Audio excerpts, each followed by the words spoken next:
बाबासाहेबांचं तत्वज्ञान संपूर्ण देशाने स्वीकारणं गरजेचे होते। आज मुठभर समुदाय फक्त त्यांचे विचार आत्मसात करतोय, ही खूप मोठी शोकांतिका आहे।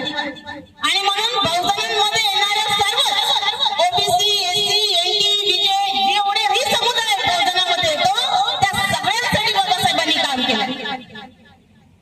एकदा पंजाबराव देशमुख बाबासाहेबांकडे गेले होते आणि बाबासाहेब त्यावेळी संविधानाचं लिखाण करत होते।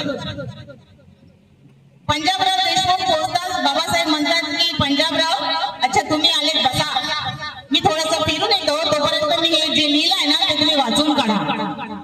पंजाबराव देशमुखांनी ते वाचलं आणि जेव्हा बाबासाहेब आले तेव्हा पंजाबराव देशमुखांना रडताना पाहून म्हणाले की पंजाबराव तुम्ही का रडताय, मी काही चुकीचं लिहिलंय का?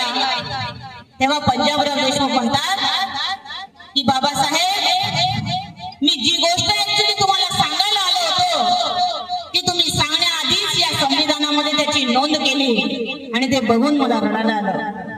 पंजाबराव देशमुख हे सांगायला आले होते की बाबासाहेब त्यांच्या समुदायाकरिता तर लिहितीलच, संविधानामध्ये ते आपल्या समाजाकरिता त्याची तरतूद करतीलच, परंतु माझ्या ओबीसी बांधवांसाठी सुद्धा संविधानामध्ये काही तरतूद करावी हे सांगण्यासाठी पंजाबराव बाबासाहेबांकडे गेले होते।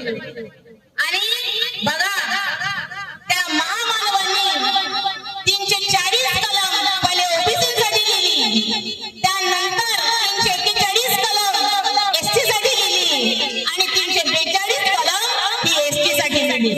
इतका विचार प्रगल्भ असणारा महामानवाला फक्त मुठभर समुदायाने आपलं म्हणायला पाहिजे का? मग आज जिथपर्यंत ओबीसी बांधवांपर्यंत माझा आवाज जातो त्यांनी ऐकतो की सगळ्यात पहिले लिहिणारी 340 कलम बाबासाहेबांनी ओबीसी साठी लिहिली, तेव्हा सर्व ओबीसी समुदायाने सुद्धा आजपासून बाबासाहेबांना मानलं पाहिजे।